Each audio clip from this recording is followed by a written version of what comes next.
Super. Sorry booked. குங்கும colour போயிடுத்து.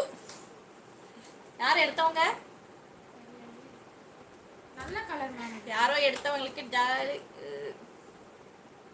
Please பா வாங்க எல்லாரும் விஷ் பண்றோம். என்னப்பா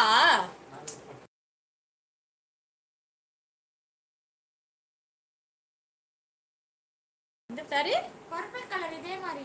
ஓ அப்படியா? அவங்க பேர் என்ன? சாந்தி பிரியா. சாந்தி பிரியா, நீங்க தான் எடுத்திருக்கீங்களா? ரொம்ப லக்கி. போங்க, இந்த கலர் எவ்வளவு அழகா இருக்கு தெரியுமா? வேற யாரும் எடுத்துருக்காங்கன்னு நினைக்கிறேன். கரெக்டா சொல்லு. இவங்க பர்பிள் சாரி இவங்க எடுத்தாங்க. ஓ பர்பிள் சாரி எடுத்தவங்க சாந்தி பிரியா. இதை எடுத்தவங்க பேர் தெரியல உனக்கு? அதுல இருக்கும் பாரு. பரவாயில்ல, லக்கி தான் நீங்க. ஆர்ட்டா வருது இல்ல? எனக்கும் வந்து கொஞ்சம் கஷ்டமா தான் இருக்கு. நான் இந்த சாரி ஒரு வாரமா தான் சொல்லிட்டு தான் இருக்கேன். எனக்கு இன்னைக்கு வந்து ஒரு முடிவோட தான்